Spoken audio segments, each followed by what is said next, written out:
और ये कंपटीशन केजरीवाल के बीच और सुखबीर बादल के बीच चल रहा है कि कौन बड़ा झूठ बोल सकता है, कौन बड़ी गप मार सकता है। इनका तो ठगी विजन है, ठगना चाहते हैं, झूठ बोल करके पावर ग्रैब करना चाहते हैं। और ये कभी कभी बेचारा ना वो काली सी मावा होता है, वो खा लेता है, कभी कभी तो ऐसे बोलता रहता है, कभी कुछ बोलता है, कभी कुछ बोलता रहता है। कभी कहता था कि नरेंद्र मोदी से मैं ट्रक भर के नोटों का लेकर के आऊँगा, वो नोटों का ट्रक तो नहीं आया, फीम का आया, पुक्की का आया, स्मैक का आया, चिट्टे का आया। तो पंजाबियों का जो फैसला है वो कांग्रेस के साथ है कि पंजाब के खिलाफ जो है साजिश करे, पंजाब को मारने की कोशिश करे, पंजाब को बर्बाद करने की कोशिश करे। नमस्कार, आप देख रहे हैं राष्ट्रीय खबर टीवी। मैं हूं आपके साथ ललिता जामवाल। पंजाब की राजनीति में डॉक्टर राजकुमार वेरका का नाम इसलिए जाना जाता है क्योंकि उन्होंने हर मुद्दे को बड़े जोरों शोरों के साथ उठाया, खासकर अनुसूचित जाति से जुड़े मुद्दे, और वहीं अपनी बात भी बड़ी बेबाकी से रखते हैं। आज हमारे साथ बातचीत के लिए मौजूद है कांग्रेसी विधायक डॉक्टर राजकुमार वेरका। डॉक्टर साहब, आपका बहुत बहुत स्वागत है हमारे चैनल में। धन्यवाद। राष्ट्रीय खबर टीवी देखने वाले सभी दर्शकों को मेरे तरफ से प्यार भरी नमस्कार, सत श्री अकाल, जय हिंद। डॉक्टर साहब, जो पोस्ट मैट्रिक स्कॉलरशिप घोटाला जो है लगातार विपक्षी पार्टियों की ओर से उठाया जा रही है मसला, और कहीं अंदर खाते ये भी है कि जो कांग्रेसी विधायक है इन्होंने भी जांच में तेजी के लिए इसको कहा है, तो कैसे देखते हैं आप, क्या कहना है इस बारे में? देखिए, यहाँ तक सवाल इस बात का है कि जिस चीज़ को विरोधी उठा रहे हैं दरअसल वो मुद्दा है ही नहीं, वो बात है नहीं। वो कह रहे हैं कि 1569 करोड़ रुपया केंद्र सरकार ने 3 साल का जो वजीफ़ा था उसका पता नहीं, उसका हिसाब मांग रहे हैं। असलियत में ये है कि या तो वो अनजान है, बेखबर है, या नासमझ है। असलियत में ये है कि जो वो 3 साल की बात करते हैं वो है 17-18, 18-19 और 19-20। ये 3 साल में केंद्र सरकार ने अपनी स्कीम बंद कर दी थी और पंजाब को किसी तरह का भी एक भी रुपये की ग्रांट, एक भी रुपया वजीफे के तौर पे वो मिला ही नहीं। उनको हमारे ऊपर टिप्पा टिप्पणी करने से बजाय केंद्र सरकार से पहले सवाल पूछना चाहिए कि भैया ये 3 साल का वजीफ़ा जो बच्चों का था, जो 17-18, 18-19, 19-20 का, आपने क्यों नहीं भेजा और आपने क्यों नहीं दिया? अगर बच्चों की ज़िंदगी में परेशानी आई है तो उसकी जिम्मेदारी केंद्र सरकार की है, क्योंकि पंजाब ने पहले भी कह दिया है भैया पंजाब का 10% हिस्सा, 90% केंद्र सरकार पैसा डालती थी। लेकिन मोदी जी ने आकर के कहा कि मैं दलितों के बच्चों का बोझ नहीं उठा सकता। उन्होंने 16 में आकर के ये स्कीम को बंद कर दिया था, 17 के बाद ये स्कीम बंद हो गई थी। तो दूसरी बात ये रहती है कि अगर उसके बावजूद कोई ऐसी जांच है, अब सीबीआई के पास केस है, ईडी के पास केस है, तो हमने तो खुले मन से कहा कि भैया जांच कर लीजिए। अगर कोई दोषी है, कोई दोषी पाया जाता है, बिना किसी को कसूरवार ठहराए, बिना किसी जांच के, मैं समझता हूँ किसी को दोषी बना कर के कटहरे में खड़ा करना ये कतई भी ठीक नहीं है। जांच होनी जानी चाहिए। जांच का हम स्वागत करते हैं कि वो ईडी जांच करे, सीबीआई जांच करे, वो चाहे तो वो आर्मी लगा करके जांच करवा लें, हमें कोई लेना देना इन चीज़ से। लेकिन हम ये चाहते हैं कि जो बच्चों के साथ खिलवाड़ हुआ है उसकी जिम्मेदार अगर कोई है तो वो बीजेपी की केंद्र सरकार है, जिन्होंने 3 साल का वजीफ़ा बच्चों को दिया ही नहीं, स्कीम ही बंद कर दी। तो मैं समझता हूँ कि क्योंकि अब ये मामला कोर्ट ने भी संज्ञान लिया हुआ है, ये सीबीआई के पास है, ईडी के पास है, तो मुझे लगता है कि अब उसकी जांच हो जानी चाहिए और जांच होने तक हमें किसी के ऊपर भी ऐसी बातें नहीं कहनी चाहिए। एक डॉक्टर साहब, चुनाव पास हैं, ऐसे में कांग्रेस की अंदरूनी कला, उसके बाद कुछ जो विपक्षी पार्टियों का कहना कि वादे पूरे नहीं हुए कैप्टन सरकार के, है ना, और अब जो है प्रशांत किशोर का भी जो है इस्तीफा दे देना, ऐसे में आप कैसे देखते हैं कि जो जीत का जो ताज है फिर से कांग्रेस पहन सकेगी?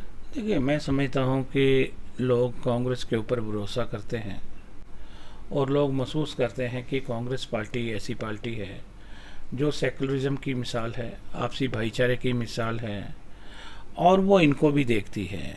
10 साल अकाली दल बीजेपी की सरकार रही है, वो बता दें आज जो ये वादे करने की कोशिश कर रहे हैं, 10 साल में इन्हें दलितों की याद क्यों नहीं आई?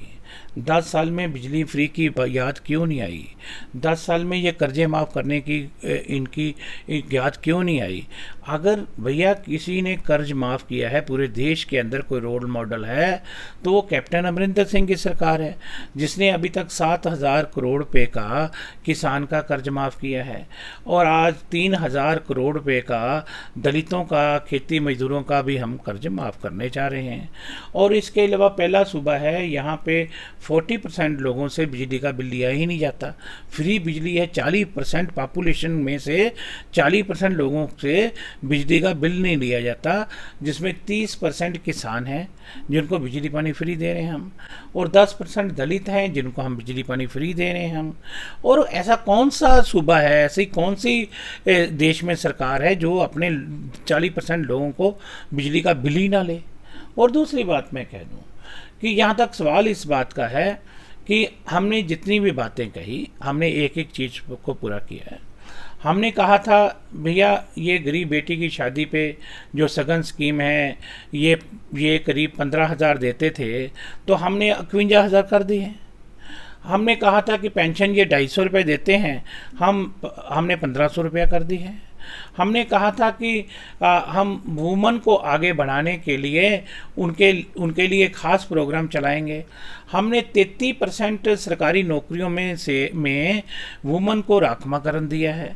हमने 50% जिला परिषद ब्लॉक समितियों और कॉरपोरेशनों में 50% महिलाओं को जो है वो प्राथमिकता दी है, उनको रिजर्वेशन दी है। तो मैं समझता हूँ कि आज जहाँ तक सवाल इस बात का है कि विकास के नाम पे पूरे देश में के बदौलत आज जो पंजाब है वो बेटर पोजीशन में है, और पंजाब के लोग आज की डेट में खाना खा रहे हैं। 60,000 से ज़्यादा सरकारी नौकरियों पे लोगों को दे दिया गया है। एजुकेशन में बहुत सी नौकरियां निकाली है, रखा है, हेल्थ में बहुत सी निकाली, दूसरे डिपार्टमेंट में बहुत सी निकाली हैं। और जहाँ तक सवाल इन लोगों का है कि लोकतंत्र में लोग फैसला करते हैं कि कौन आदमी ठीक काम कर रहा है, कौन झूठ बोल रहा है, कौन सच बोल रहा है। तो भैया जितने भी इलेक्शन अभी तक हुए हैं, मेंबर पार्लियामेंट के इलेक्शन हुए तो हमें फर्स्ट क्लास नंबर लोगों ने दिए हैं। अगर कॉरपोरेशनों के इलेक्शन हुए हैं, पंचायतों के हुए हैं, हमें फर्स्ट क्लास नंबरों से पास किया है। एमएलए के इलेक्शन हुए हैं तो उसमें भी जो बाई इलेक्शन हुए हैं कांग्रेस ने बड़ी मतों से जीत की ली है।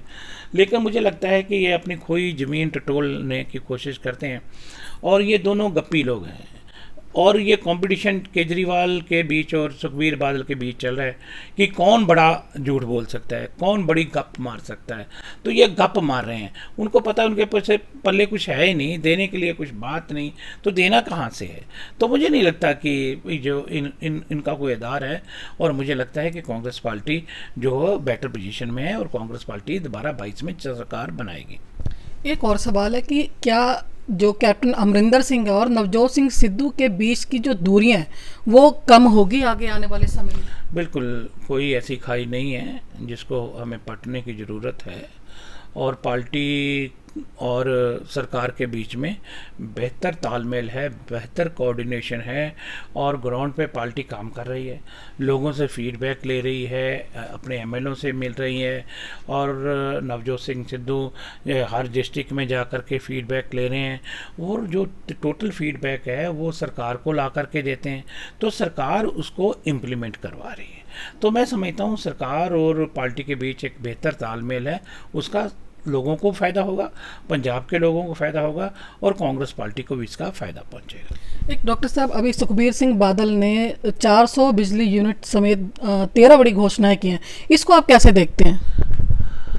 मैं समझता हूं कि मैंने आपको जैसे कहा कि केजरीवाल के बीच में और सुखबीर बादल के बीच में झूठ का कंपटीशन चल रहा है, और ये कभी कभी बेचारा ना वो काली सी मावा होता है, क्या फीम होती, वो खा लेता है, कभी कभी तो ऐसे बोलता रहता है, कभी कुछ बोलता है, कभी कुछ बोलता रहता है। कभी कहता था कि नरेंद्र मोदी से मैं ट्रक भर के नोटों का लेकर के आऊँगा, वो नोटों का ट्रक तो नहीं आया, फीम का आया, पुक्की का आया, स्मैक का आया, चिट्टे का आया, वो ट्रक भर भर के इन लोगों ने पंजाब में बेचे हैं। और पंजाब की युवा पीढ़ी का जितना इन लोगों ने नुकसान किया है और आप देख रहे हैं कि हर गांव में वैन पड़ रहा था, लाशें ढोई जा रही थी, घर घर में चीखने चिल्लाने की बातें हो रही थी। तो आज की डेट में मैं समझता हूँ कि वो पंजाब में वो स्थिति नहीं है, और लोग नहीं चाहते कि ऐसे लोगों को ला करके ये झूठ के सहारे पे वो बातें कर लें।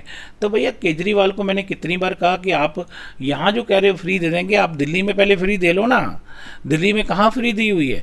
दिल्ली में तो कुछ 5% लोगों को सिर्फ 200 यूनिट इन्होंने माफ़ किया है। अगर 201 हो जाए तो पूरा बिल वसूल।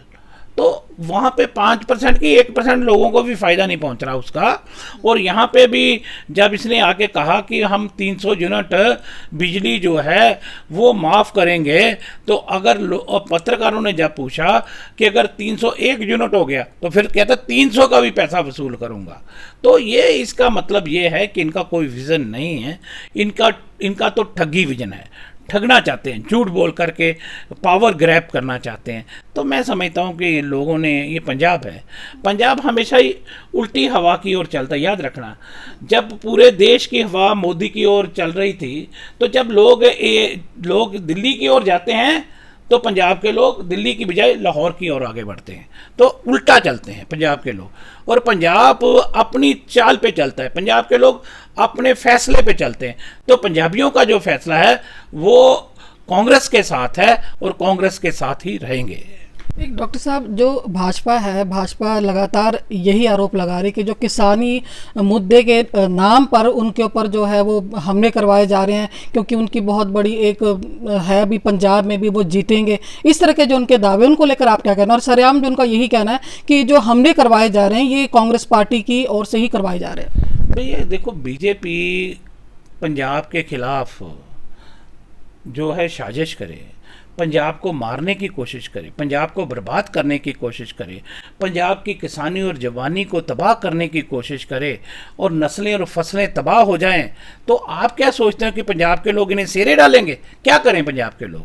इनसे जवाब नहीं मांगेंगे, इनसे जवाब मांगेंगे चौक चौराहे में कि जब ये पंजाब को बर्बाद किया जा रहा था तब आप कहाँ थे?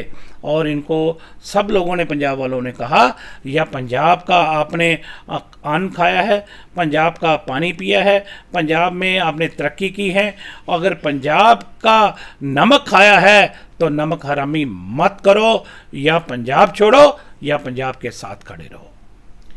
एक आखिरी सवाल है डॉक्टर साहब, आप अमृतसर से हैं, अमृतसर में जो आपने करवाए हैं कार्य, विकास कार्य, उनको लेके थोड़ा सा विस्तार से बताइए, क्योंकि आगामी आपको पता है चुनाव है। देखिए, मैं समझता हूँ कि अमृतसर में जो मेरा एरिया था वो स्लम इलाका था, उसमें हमने जितने भी बेटर हो सका, क्योंकि वहाँ पे गुरु नानक देव यूनिवर्सिटी है, मेरी कॉन्स्टिट्यूंसी का पार्ट है, एजुकेशन हब है, खालसा कॉलेज है, और इसके अलावा क्योंकि छेवीं पातशाही का जन्म स्थान है वहाँ पे, गुरु की वडाली, और वहाँ पे जितना भी डेवलपमेंट हो सकती है, एक भी गली ऐसी नहीं है जहाँ मैंने वाटर सप्लाई कंप्लीट नहीं की। हमने सीवरेज कंप्लीट किए हुए हैं, और अब कुछ 90% हमने रोड्स, गलियाँ पूरी कर ली हुई। अभी 10% रहता है, वो काम चल रहा है, और 100% विकास के नाम पे हम लोगों के बीच जाएंगे। डॉक्टर साहब, बहुत बहुत धन्यवाद बातचीत के लिए। तो ये थे हमारे साथ डॉक्टर राजकुमार वेरका, जिन्होंने हमारे साथ बातचीत की। आप देखते रहिए राष्ट्रीय खबर टीवी, मैं हूँ आपके साथ ललिता जामवाल। ताज़ा खबरों से जुड़े रहने के लिए सब्सक्राइब करें राष्ट्रीय खबर टीवी और बेल आइकन दबाना ना भूलें।